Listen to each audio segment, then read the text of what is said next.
하루에 6만 번의 생각을 한다고 합니다. 하지만 더 충격적인 사실은 이 중 99%는 어제와 똑같은 생각을 한다는 것인데요. 쉽게 말해 무의미한 공상을 하며 많은 시간과 기회를 날린다고 볼 수도 있습니다. 이렇게 우리의 인생에서 생각이 많은 부분을 차지하고 있는 만큼 생각도 잘하는 방법을 찾아야 하고, 생각을 잘하는 방법을 내 삶에 적용한다면 우리는 지금까지 놓치고 있던 수많은 기회들을 잡을 수 있는 계기가 되지 않을까요? 그래서 이번 영상에서는 생각을 잘하는 방법에는 무엇이 있는지, 생각하는 인문학과 생각하는 힘은 유일한 무기가 된다라는 책을 통해 알아보려고 합니다.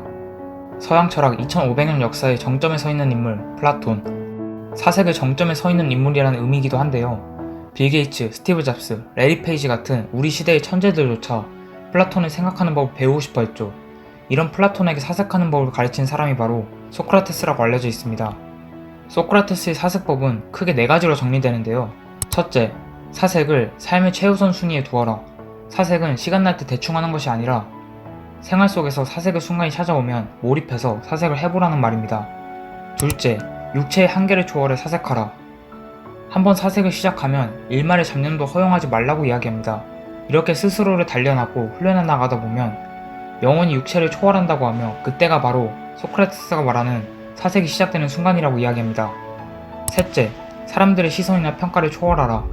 현대 경영학의 창시자 피터 드러커는 인류의 99%는 사색하지 않는다고 말했습니다.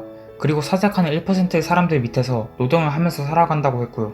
하지만 많은 사람들이 하지 않는 것이다 보니 사색을 하는 사람을 오히려 이상하게 보는 경우도 있는데요. 이러한 시선에 영향받지 말아야 한다고 이야기합니다. 넷째, 해답을 얻을 때까지 사색하라. 인류 역사상 가장 위대한 사색의 경지에 올랐던 소크라테스에게도 사색이 쉬웠던 것은 아닌데요. 그래도 그는 단 한순간도 좌절하거나 포기하지 않았다고 합니다. 사색의 실마리가 풀리지 않을수록 더더욱 물고 늘어졌다고 하는데요. 그렇게 끝까지 생각해 항상 해답을 찾아내왔다고 합니다. 이러한 소크라테스식 사색법은 현재 많은 기업가들, 경제인들에게 영향을 주었다고 말합니다. 특히 큰 기업들의 대표들은 도전에 관심이 많고 생각하는 시간을 따로 가질 정도로 사색하는 시간을 중요하게 여긴다고 많이 알려져 있습니다.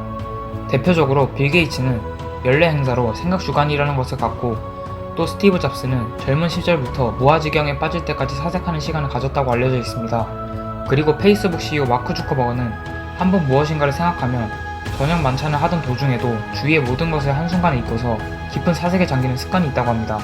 이렇게 엄청나게 많은 사람들을 이끌어 나가는 리더들이 생각하는 것을 중요하게 여기고 행동하는 것을 보면 다시 한번 잘 생각하는 것의 중요성을 깨닫게 되는데요. 그래서 어떻게 하면 좀 더 구체적으로 잘 생각하는 것을 삶에 적용할 수 있을지, 생각하는 힘은 유일한 무기가 된다라는 책에서 힌트를 얻었습니다. 생각하는 힘은 유일한 무기가 된다 책을 쓴 야마구치 요에이는 화폐론가, 정보화 사회론 전문가이자 투자가, 작가, 사상가, 기업가로서 다양한 분야에서 활동하는 사람입니다. 그는 말합니다. 생각하는 힘을 단련하기 위해서는 생각하기, 쓰기, 말하기 이 3가지 사이클을 만들어야 한다고. 그리고 소크라테스 사색법과 공통적으로 생각하는 힘을 단련할 때 의식해야 할 습관은 생각하는 일에 전념하는 것이라고 이야기합니다. 생각하는 일에 전념하고 깊이 생각할 수 있어야 본질에 도달할 수 있기 때문이라고 하는데요. 조금 더 구체적으로 확신이 서지 않는다는 느낌이 들지 않을 때까지 끊임없이 생각하는 것이 중요한 포인트라고 이야기합니다. 그리고 이렇게 생각한 내용을 꼭 쓰기를 통해 사고를 형태화시키라고 강조합니다. 생각만 하고 형태화하지 않으면 아무 의미가 없다고 하는데요. 문제를 파악하거나 구조화하고 싶을 때 눈에 보이게 시각화를 해야 좋은 해답을 발견할 수 있을 것이라고 말합니다. 그리고 말하기에서 중요한 것은 말버릇이라고 이야기하는데요.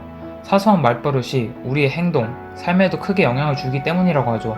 그리고 두 책에서 또 공통적으로 이야기하는 것 중 하나는 지식보다 생각이 중요하지만 생각만으로는 한계가 있다는 점입니다.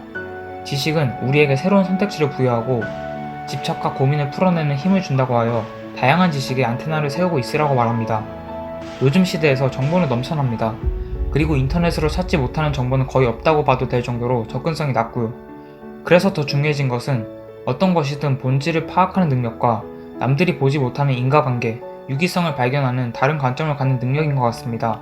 이런 능력들을 갖추기 위해서는 잘 생각하는 것, 생각하는 힘을 잘 훈련시켜야 하는 것 같고요. 다양한 스토리로 다양한 관점을 갖길 원하는 사람이라면 지금 이 채널을 구독해보세요.